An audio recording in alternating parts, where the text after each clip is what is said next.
Well, here we are again, another Monday in the Vault. Me and Steve, of course.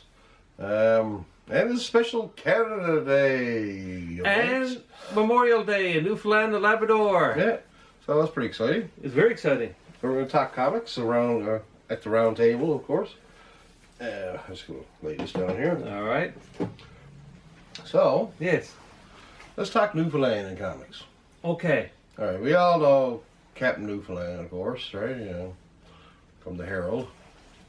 I remember my uncle in 1980 Christmas giving me the this Herald Special Edition, right? And I remember reading it, even as a 10-year-old kid. I was like, this is a bit odd, right? It had Leif Erikson in it and stuff. And it was very wordy. It was very well drawn, right? One thing I didn't know, because I was still only 10 years old, right? John Lennon had died that year, or that month actually. Yeah. Right? And he was playing the Double Fantasy album the whole time. Like, it was Christmas Eve, we all was at my grandparents' house, right? And I remember thinking the music was really like, gorgeous, beautiful, right? Yeah. And I never heard of the band before. It was, you know, growing up in the late 70s, the popular bands would have been like ABBA and the Bee Gees. And It was much more disco. I never heard of the pop. Beatles back then, right? Because They just broke up quit in 1970. That was the year I was born, right? But, yeah, I mean, that's a standout comic for me in terms of Newfoundland, right? Other ones I can think of are that Captain America 218. Oh, that was a gorgeous one. When the Red Skull had an underground base just Right on Water Street. not far from where the shop is, basically. If we keep digging, we'll find it. Yeah, it's there somewhere. They mention else? Newfoundland in Captain because Iron Man mentions it in an issue previous. Oh, did he? Because he said that you were found off Newfoundland, the coast of Newfoundland. Yeah, well, the Avengers 4, that's where the Submariner Yeah. found him with the Inuit people, right? What else did we have? We had Omega Man 141.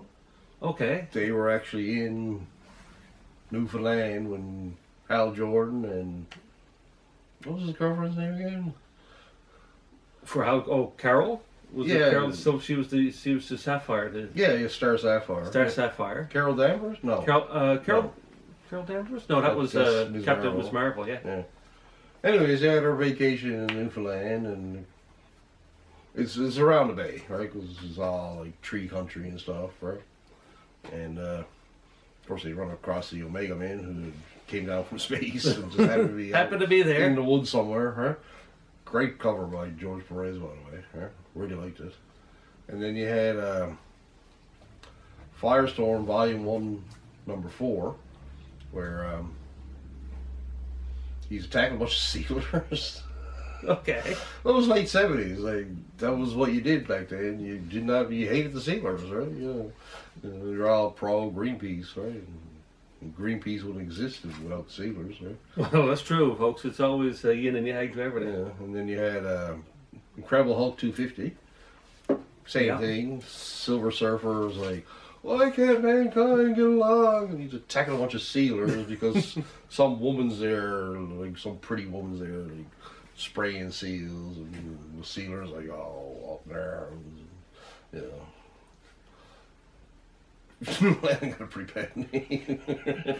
Well, back in those days, they were. I mean, yeah. we were hanging out with the Red Skull. Remember? Yeah, I mean, true, we did. yeah. I mean, the government and city council approval for that underground base must have been long and tedious for the Red Skull. And then But we approved it. you had those issues of Alpha Flight with Marina. Yeah, and she was from Newfoundland. Well, Was she cousin she's of? not really from Newfoundland. She was an alien. I thought she was a cousin of Namor or something, or Namor adopted her. No, she was a space alien and was found by a Newfoundlander and raised in Newfoundland, right? But, you know. Yeah, we'll take all immigrants. I think we should all take immigrants. Well, Don't discriminate. No, discrimination is very bad, folks. Don't do it.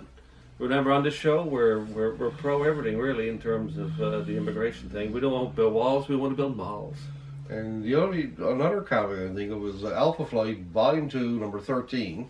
Okay. When they come to St. John's, but St. John's looks like the gut. And when I was reading, I was like, yeah. Dude, this comic came out in the early 2000s. You couldn't, like, Google or went to a library to see what St. John's actually looks like. It's, we actually do have buildings. We have buildings. We do have buildings, and there's a couple of instances, I think, all that I can remember is one was Archie came to Signal Archie, Hill, that was the other one. and he fought pirates. Yeah. He fought pirates. Lots of pirates in Newfoundland. Lots of pirates in Newfoundland, folks. Archie fought them and defeated them. Yeah. And a very surprising example was Steve Ditko.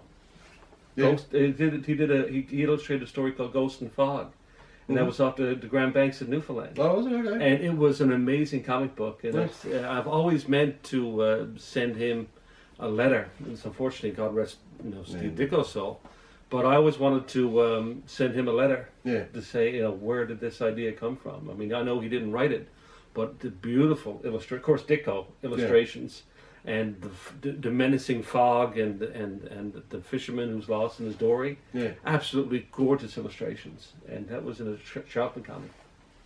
Nice. Yeah. Now you want to talk about Memorial Day and I want to talk war about Memorial comics, Day, right? yeah, because this is Memorial Day as well as Canada Day. I mean, it's the distinctness of Newfoundland and Labrador that we have a double. Well, we call it a celebration, I guess, but we have a Memorial Day until noon of today, and then afterwards it becomes Canada Day.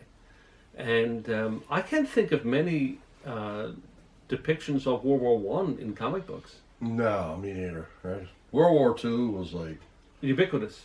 yeah.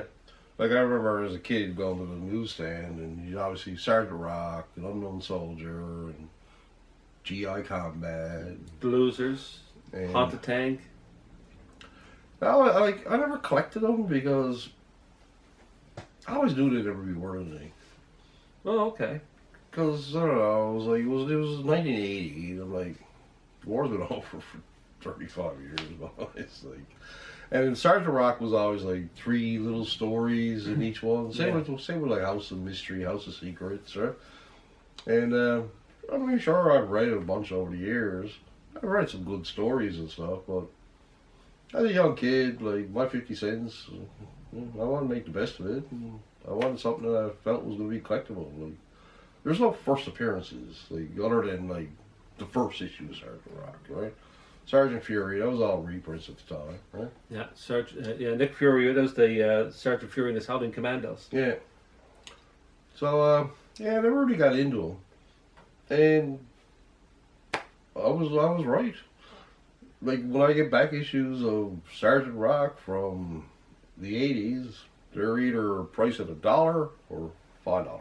Yeah. All depending on condition. There's no key issue. There's no like, special one or whatever. Right? It's just random stories.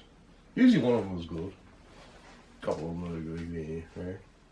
Well, I bought a lot of the war stories for the art. Joe Kubert, Yeah. when he was doing his war comics, they were amazing.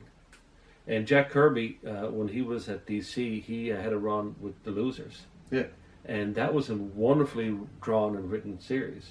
So, in terms of quality, the war comics did have some wonderful artists and writers. Great stories, Great stories. artists. But there was no But there was- cohesiveness. There was no chronology to it, and there was no continuity. Yeah. Well, yeah. Like not like Spider-Man, where like you could pick up an issue of Spider-Man and there'd be a story, say he takes on the Vulture, right? yes. But at some point throughout the story, there could be like a page or two of some guy in the shadows, right? And that could go on for 6 months, right? And then finally it'd be like revealed, like, oh, it's the Molten Man, oh, I'll get you, right? Whereas the war stories were just like, is this ever going to end? Like, it's just fighting Nazis. And the covers are all the same. I love the covers. The covers were classic, and I remember Joe Kubert, and how he's no longer with us. And I was at Fan Expo a few years ago, and I talked to him about Mademoiselle Marie. Yeah. And he drew a wonderful Mademoiselle Marie, and I said, I went to Paris, Joe, and I looked, and he said, the women didn't look anything like that. I said, thanks for ruining Paris for me. Yeah. And he started laughing, right? It was, he had a quality, and he did a wonderful Tarzan, too. But if you take 400 Stars of Rock covers, 100 of them are going to be like, oh, I don't think there's any Nazis here. Yeah, and you look at the cover, and they're all hidden around and behind, buildings or rocks or whatever. And it's like, oh, this is fun stuff, right? But no, I take your point. It's certainly in terms of first villains or first, because it wasn't a superhero comic. It was that the villains were the Nazis. Yeah, it was just it was just every issue had a story, but there was no end of the war ever, because the comic had to keep coming out. But I knew in my brain it was like, well, the war ended in 45. Like, yeah, we won. Yeah, it's over. Yeah. Yes. Well, we did a good job with that. Yeah. But there was one comic though that did come out that was in terms of war, which was Danam. That got a lot of press. Danam was cool. That was going. Every issue was a month in Vietnam, and the characters would do a 2-year tour duty, and then new characters would be introduced. G.I. Joe was actually quite good too. Really? Yeah, because it had a story with they were more terrorists, which is what we're getting nowadays, anyways, right? And just quite excellent storylines, right? Because you didn't know who Cobra Commander was, you didn't know who Destro was. Cobra Commander was the leader, but then like Destro and Baroness would team up and be like, you trying to take out the Cobra Commander, and then you had Zartan and be like trying to take everybody out too, and then you had somebody else who was like, they're villains, right? Yeah. So they all like plotted against each other. Waller also plotted against G.I. Joe, right? And that was the first 80 to 100 issues are really good, actually. That was Mr. Hama? Yeah, Larry Hama did it, yeah. Now, there were attempts at superheroes to go in World War II, such as Justice Society of America. Oh, yeah, Captain America did. Captain America, and the Invaders. Yeah. I mean, Captain America got to start with, 1941 was Captain America? Sure. I think so. Yeah, and so those guys, I mean, especially the Invaders, because they keep trying to put them back, the Invaders, every now and then, and they had superheroes and war, and I think they're like number one is a bit more expensive. Well, DC wouldn't put Superman into the comics for the fact that they didn't want to belittle the GIs, because Superman could just come in and end the war like that, right? Yeah. But it was, it was a real thing. Superman was, he was selling war bonds. Unfortunately, not real.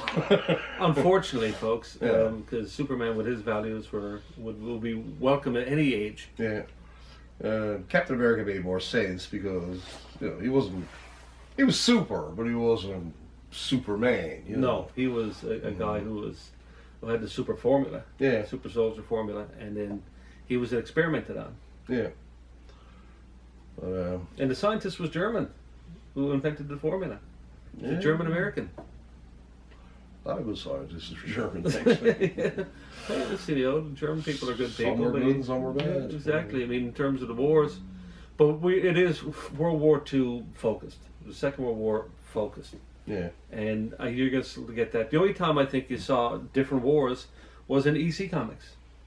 Frontline Combat, Two-Fisted Tales. And you would have American Civil War, you would have the Romans, you would have so many different layers of wars. But even then, there wasn't very many World War One. I mean, that's why we celebrate, or we remember Memorial Day for July 1st. Yeah. I can't think of any big comic book that ever actually had a World War One. Maybe not even was Weird War Tales. Yeah. There might have been a couple. World War II down. I guess. It just had it as a classic villain. Classic villains. I mean, everyone wanted to hate Hitler and Nazis. You just want to hate the Nazis. Yeah. So that's the stories we got. I guess okay. Well, I'll do it for another week. We're gonna try something new next week. We don't actually have I have no idea how to actually go live, but we'll be doing these around 7 o'clock. So I'm just gonna go on Facebook and say, okay, we are now live at the vault, and I have the phone here. So if you want to call with a question, give us a shout. Well, thank you very much, and guys, remember, happy Memorial Day. Yeah, and have Canada Day. Cheers. All right, see you guys. See you in the vault.